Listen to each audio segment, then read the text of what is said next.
नमस्कार दोस्तों जैसे कि आप सब लोगों को मालूम है कि अब जो मैं सीरीज बनाने जा रहा हूँ इसके अंदर में मैं ज्योतिष के आपको कुछ खास प्रिंसिपल्स बताऊंगा और उनको समझाने के लिए मैं हॉरोस्कोप चार्ट के साथ में पामिस्ट्री का भी प्रयोग करूंगा।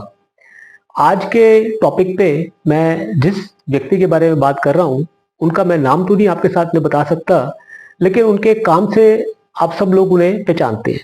वो इंडियन फिल्म इंडस्ट्री के जाने माने डायरेक्टर प्रोड्यूसर हैं। इनकी लाइफ में बहुत सारी अचीवमेंट्स हैं। इनकी ज़िंदगी में शुरुआत बहुत ही ऑर्डिनरी स्केल से हुई, जहां से ये स्ट्रगल करते करते इतनी ऊंचाई तक पहुंचे लाइफ के अंदर में।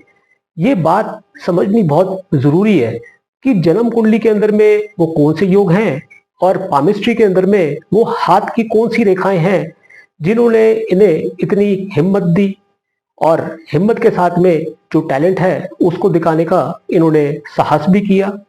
और उसके बाद में जो सबसे बड़ा फैक्टर आता है वो होता है भाग्य का, यानी कि लक का। मेहनत, टैलेंट, इन सब होने के बावजूद भी लाइफ में लक का फैक्टर होना बहुत ज़रूरी है, क्योंकि उसी से ही आप कामयाबी तक पहुंच सकते हैं। दोस्तों, आज ये चार्ट लेने के पीछे मकसद क्या है मैं आपको ये भी थोड़ा सा ब्रीफ कर देता हूँ। जैसे कि आप सब लोगों को मालूम है कि फिल्म इंडस्ट्री के अंदर में जब भी कोई प्रोजेक्ट शुरू होता है, कोई फिल्म बनती है, उसके अंदर में करोड़ों रुपए की इन्वेस्टमेंट्स लगती हैं। अब करोड़ों रुपए की इन्वेस्टमेंट लगाने के लिए किसी भी इंसान के पास में इतना पैसा तो होता नहीं, तो वो पैसा फाइनेंसर से उठाया जाता है। और वो पैसा तभी लुटाया जा सकता है जब वो फिल्म कामयाब होगी, बॉक्स ऑफिस पे हिट होगी, उसी के कलेक्शन से वो पैसा प्रोड्यूसर उतार पाता है।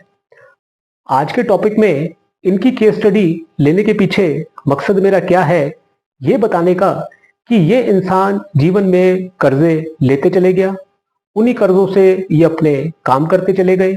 उसके बाद में वो कर्जे भी इन्होंने सारे उतारे।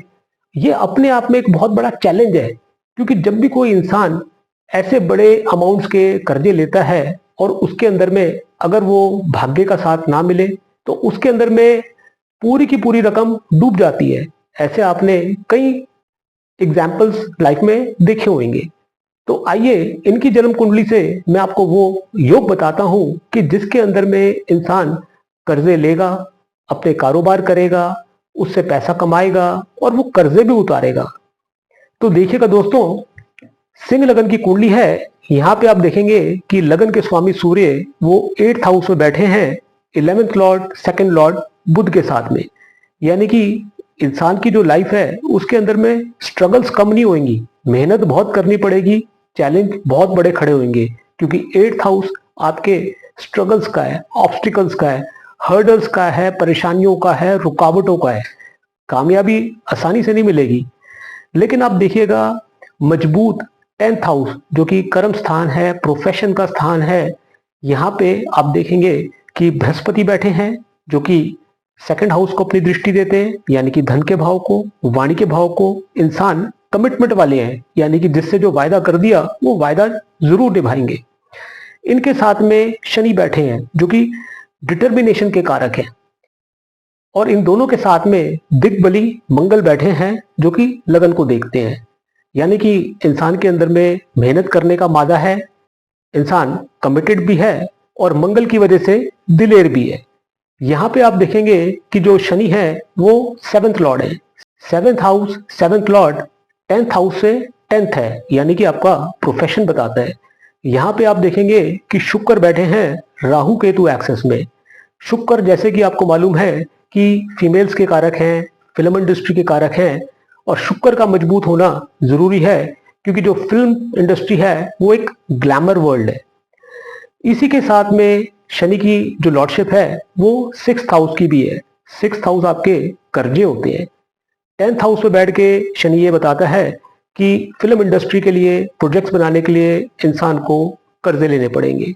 बृहस्पति की दृष्टि सेकंड हाउस में ये बताती है कि ये इंसान कर्जे उतार पाएगा। 6th हाउस में बृहस्पति की दृष्टि ये बताती है कि कर्जे इनको आसानी से मिल जाएंगे। इसी चीज को हम आज इनकी पाम रीडिंग से भी समझेंगे। हालांकि ये जो मैंने चित्र लगाया है वो इनके पाम का नहीं है, क्योंकि इन्होंने मुझसे रिक्वेस्ट करी थी कि मैं इनकी हाथ के पाम प्रिंट किसी के साथ में भी शेयर ना करूं। तो मैंने एक ये डमी पाम पिक लगाई है, लेकिन इसके अंदर में मैं आपको वो ग्रह समझाऊंगा, वो हाथ की लकीरें, वो माउस बताऊंगा, जहां से आप इनकी तरक्की के रास्ते जान पाएंगे।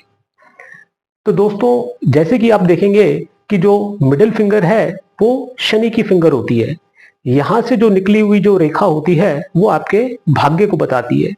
जितनी ज्यादा प्रबल ये रेखा होगी उतना ज्यादा इंसान लाइफ में अपने काम में लिप्त रहेगा, यानी कि वो काम की तरफ अपना डेडिकेटेड रहेगा, फोकस्ड रहेगा। चैलेंजेस चाहे जितने भी आएंगे, इंसान वो काम करना नहीं छोड़ेगा, निठल्ला नहीं बैठेगा, उसमें मेहनत करने की शक्ति है, निरंतर प्रयास करते रहेगा। तो शनि की रेखा इनकी काफी प्रबल है। शनि इनके भाग्य को बताता है, और साथ में जो बृहस्पति है वो इनके मॉरल्स को बताता है, कमिटमेंट्स को बताता है। ये दोनों ही रेखाएं जाकर के इनकी लाइफ लाइन के साथ में जुड़ गई। लाइफ लाइन इंसान के बारे में बताती है कि उसका झुकाव, उसका रुझाव, उसकी इंक्लिनेशंस किस तरफ होंगी, उसकी एनर्जीज उसको किस तरफ लेकर के जाएंगी। तो यहाँ पे हमने ये बात समझनी है कि ये इंसान जो कर्जे लेते चले गया और उससे अपने बिजनेस करते चले गया और वो कर्जे उतारते भी चले गया, वो कैसे पॉसिबल हुआ। इसके अंदर में आपने मन की रेखा देखनी होती है, यानी कि माइंड लाइन। ये जो चार्ट है वो इन सज्जन का नहीं है, लेकिन इस चार्ट से आप ये समझ सकते हैं कि ये जो माइंड लाइन है, अगर वो नीचे की तरफ जा रही है, उसका आर्क जितना नीचे की तरफ जा रहा है, ऐसे के अंदर में ये इंसान जब भी किसी से पैसा लेगा, उधार लेगा, तो उसको आसानी से चुका नहीं पाएगा, उसको वो कर्जा उतारने में बहुत लंबा समय लग जाएगा। लेकिन इन सज्जन की कुंडली के अंदर में जो योग बने हुए हैं और जो उनके हाथ का पाम प्रिंट है, उसके अंदर में ये जो इनकी माइंड लाइन है वो ना केवल स्ट्रेट जाकर के, बल्कि उसका आर्क ऊपर की तरफ जा रहा है।